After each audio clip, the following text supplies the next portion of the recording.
This video is intended solely for educational and documentary purposes. It contains no ideology or propaganda. It was 1944. Europe was burning. American flying fortresses, B-17s, rained down on Germany. Huge formations, 100 to 200 bombers, crossed the skies. Their targets, factories, infrastructure, entire cities. But this time, something changed. Among the familiar drone of propellers, the crews noticed something different. "It flashed past like lightning," shouted the gunner. "That's not a Focke-Wulf, that's something else." Thus began the first encounter. B-17 versus the Me-262, the first jet fighter to enter combat. It came in fast, nearly 560 miles per hour, climbing, diving, full of energy. The B-17s couldn't react in time. "We didn't even see where it came from," recalled one pilot.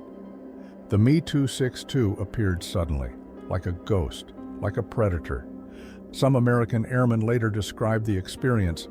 It was like standing on a road and being hit by a speeding motorcycle in midair. The Luftwaffe called it Schwalbe, the swallow. But it wasn't just a new aircraft, it was a leap across time. German engineers had dreamed of a jet-powered fighter for years, but only in 1944 did it enter the battlefield. Two turbines, streamlined design, 4 30mm cannons in the nose. It didn't just engage, it obliterated. "When I first saw it," one American pilot said, "it felt like we were fighting something from the future, like time had cracked." Others said it was like a door to the next century had opened. But it wasn't flawless. The engines were fragile, rated for just 25 hours of use. Takeoff was a gamble, either burn up or get airborne. One Me-262 mechanic admitted, "Every launch felt like playing dice with fate. We never knew if the plane would survive the runway. But in the sky, it was king." At first, Americans couldn't believe what they saw. Reports poured in about a new fighter. But in Washington, officials were skeptical. "It's a hoax. The Germans can't fly that fast," analysts said. Why the disbelief? They thought jet propulsion couldn't handle combat conditions, not at that speed, not under that stress. But the wreckage told another story. Bodies of American crews. The twisted remains of B-17s. The Me-262's first confirmed kill came over Bavaria. 7 B-17s were destroyed in one sortie. None of the jets were lost. The strikes were brutal. 30mm shells tore through bombers like paper. "It was like a hot knife through butter," wrote one survivor. Another pilot said, "When they opened fire, it felt like our bomber just disintegrated." The Allies realized this was a serious threat, and the hunt began. Mustangs were tasked with stopping the Me-262. Catch it, kill it, especially on the ground. Pilots memorized photos, diagrams, patrol routes. "If you see 2 smoke trails, that's him," instructors warned. But catching the Me-262 was no easy task. It would take off and vanish. Sometimes it didn't engage at all, just flew by, watched, and disappeared. The psychological toll was immense. "We feared it more than the Messerschmitt 109s, one American flyer confessed.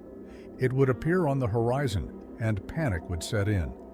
Is he attacking? Just observing? A trap? This wasn't just a dogfight. It was a clash of eras, propeller-driven past versus jet-powered future, and no one knew who would win. What would you feel, looking at that machine in your sights, knowing you couldn't outrun it? You're manning the gun, the sun's ahead, and suddenly, a dot in the sky. It grows. You realize, it's him. He's coming straight for you. All you can do is fire, and hope. Hope that this time, he misses. The next day, the skies over Germany roared again, but this time, not from piston engines. The Me-262s were hunting. More squadrons received the jet. New shapes filled the Luftwaffe's ranks. Allied pilots watching from below said they looked like something out of another world. Higher, faster. One strike, then gone. But superiority had its weaknesses. The Me-262 was powerful, but fragile during takeoff and landing. In those moments, it was just a heavy, clumsy plane. The Allies saw the opportunity. Mustangs no longer hunted in the sky, but waited near the ground. Airfield raids, runway bombings, ambushes during landing. One Mustang pilot remembered, "We'd circle above the base. Wait." The moment he appeared, we struck. He had no chance. Many Me-262s were destroyed before they ever fired a shot. The Luftwaffe tried to defend airfields with flak, but Allied air dominance rendered them ineffective. Now, think of the men inside those jets.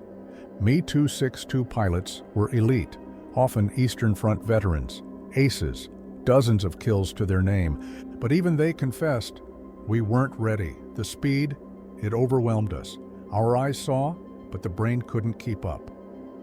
One wrote in his diary, "I took off, spotted a B-17, aimed, and then a Mustang blindsided me. Flames, impact, I ejected." The Me-262 had one advantage, choosing the time of battle. But war rarely offers that luxury. Add to that, technical problems.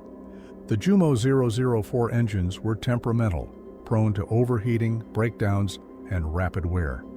Mechanics worked day and night just to squeeze out one more sortie. And still, every time a Me-262 took to the skies, Allied crews braced.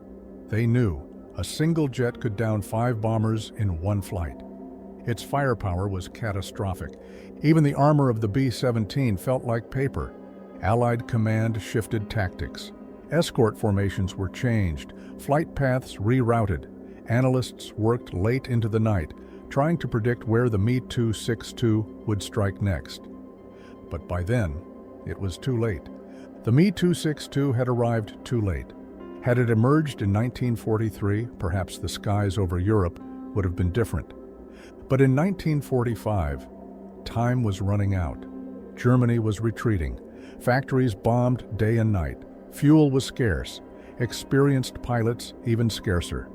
Sometimes teenage cadets flew the jets. No training, no chance. They were shot down within minutes. Those who survived wrote, "We fought with the future, using yesterday's tools." The Me-262 became a symbol of lost opportunity. It was real, it was fast, it was deadly, but it was too late. And yet, it left a mark. American and British engineers examined the captured jets in detail. Every bolt, every turbine, every aerodynamic curve.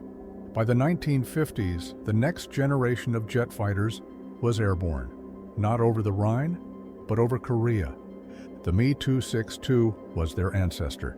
And for those who saw it in 1944, it remained a ghost of the future, a machine that burst from the clouds and vanished